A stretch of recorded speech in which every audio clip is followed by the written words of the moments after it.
খিচুড়ি রান্না করতে বলছিলাম, রান্না করছো? এই যে তোমার খিচুড়ি। তো মাশাআল্লাহ খিচুড়ি রান্না করে নিয়েছে। গরুর মাংস ভুনা আর হবে কাঁচা মরিচের ভর্তা। হ্যালো এভরিওয়ান, চলে আসলাম ব্লগ নিয়ে। তো মুসাবির আম্মুকে খিচুড়ি রান্না করতে বলেছি, দেখি। মুসাবির আম্মু কি করতেছো? পরিষ্কার করতেছি। সবকিছু পরিষ্কার করতেছো? হ্যাঁ, এগুলো নিয়মিত পরিষ্কার না করলে এই যে হয়ে যায়, তেল কাজটা পড়ে যায়। অনেকটাই নোংরা হয় না? হ্যাঁ, তারপর কিচেন হুড থাকায় অনেক। খিচুড়ি রান্না করতে বলছিলাম, রান্না করছো? এই যে তোমার খিচুড়ি। কই দেখি। এই যে বন্ধুরা, তো বাইরে দেখছিলেন তো বৃষ্টি হচ্ছে, এখনো হচ্ছে। তো আমরা ছাদের থেকে নামার সময় আরো বৃষ্টি বেড়ে গেছে। তো মুসাবির আম্মুকে বলেছিলাম তো এই যে খিচুড়ি রান্না করার জন্য। তো মাশাআল্লাহ খিচুড়ি রান্না করে নিয়েছে। এই যে দেখেন। আর কি করছো?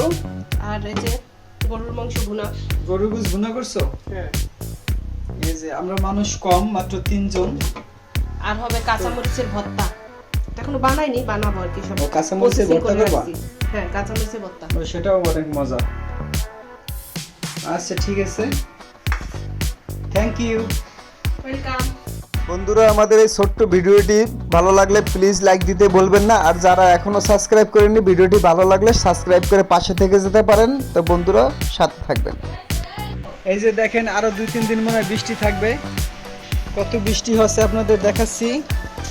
ওই যে দেখেন, একটু জুম করে দেখাচ্ছি কত বৃষ্টি। এই যে ভালো লাগে, আবার মানুষের অনেকটাই অশান্তি। অনেক জেলায় মানুষ অনেকটাই দুর্ভোগে ভুগতেছে। এই পানিতে অনেকের ঘরবাড়ি তলিয়ে গেছে। সবাই তাদের জন্য শুভকামনা করবেন, তাদের জন্য দোয়া করবেন, তারা যেন একটু আশ্রয়স্থান পায়, একটু খাবার দাবার পায়। আমরা তো অনেক শান্তিতেই আছি, আমরা তাদের কষ্ট বুঝতে পারবো না, কিন্তু যে যেখানে আছে তাদের কষ্টটা আমরা এখানে বুঝতে না পারলেও সেখানে গেলে বুঝতে পারতাম। তো মিডিয়ার ভিতরে, টিভিতে অনেক দেখি যে কত মানুষ ঘরবাড়ি তলিয়ে গেছে, খুব খারাপ পজিশনে আছে।